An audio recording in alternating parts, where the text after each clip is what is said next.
Вот она, та самая чага, о которой много говорят. Сейчас посмотрим вообще, как он.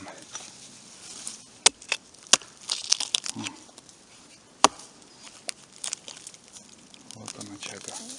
Это даже у нас принимают, что-то там говорили, ВКонтакте видел объявления всякие. Но она тяжелая, и я скажу, что если сдавать, собирать и на себе таскать, ну если уж нормальная цена, можно еще, а так тяжелая ноша, короче, будет. Еще образование вот такие, чага. Пень такой, сломался дерево, и чага осталась. Это все надо еще вычистить, и можно пить вместо чая в небольших количествах. Немного, кому как подходит тоже.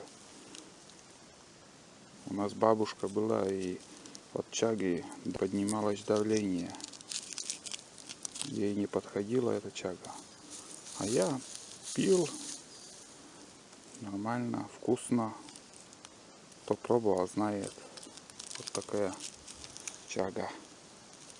Лекарственная, говорят. Не знаю. Кому как. Кому может лекарство, кому и вред. Но пить можно. Попробуйте.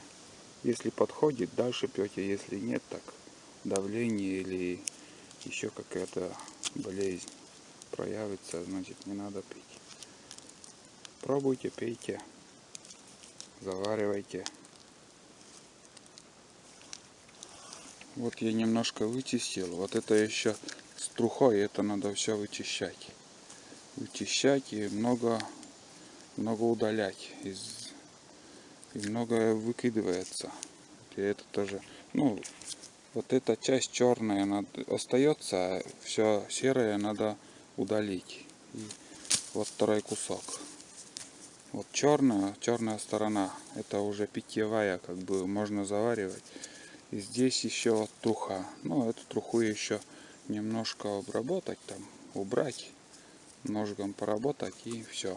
Вот эта часть уже идет на заварку. Все, вот, это готово. А остальное труху убираем. Вот это чага. Готова к употреблению для заварки.